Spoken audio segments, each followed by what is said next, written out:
ആലപ്പുഴ ജില്ലയിൽ ചെറുപ്പക്കാര് മരണപ്പെട്ടു പോയ വാർത്ത വളരെയേറെ വേദനയോടുകൂടി ജനങ്ങൾ കേട്ടവരാണ്. വളരെയേറെ സങ്കടത്തോടുകൂടി ആ വാർത്ത കേട്ടവരാണ് നാം. എത്രയോ പ്രതീക്ഷയോടുകൂടി ഭാവിയെ ഭാസുരമാക്കുന്നതിന്റെ അധ്വാനങ്ങളിൽ കഴിഞ്ഞുകൂടിയവര് ആ പഠനത്തിന്റെ ഇടയ്ക്ക് കിട്ടിയ ഇടവേളയിൽ പ്രിയപ്പെട്ട കൂട്ടുകാരുമൊത്ത് സന്തോഷത്തോടുകൂടി സല്ലാപ വർത്തമാനങ്ങൾക്ക് വേണ്ടി ഒരു സൗഹൃദയാത്ര നടത്തിയവരാണ്.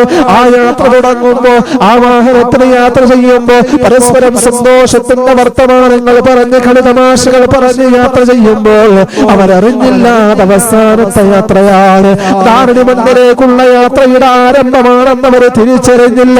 ഇതുപോലൊരു ദിവസം നമ്മളും പ്രഭാതത്തിൽ കിടക്കയിൽ നിന്ന് എഴുന്നേൽക്കും വലിയ പ്രതീക്ഷകളുമായി. അവസാനം രാത്രിയാകുമ്പോ ആ പ്രതീക്ഷകളെല്ലാം അവസ്ഥ വെച്ച് പച്ചമണ്ണിൽ കൊണ്ടുപോയി നമ്മളെ മറമാടപ്പെടുമെന്ന്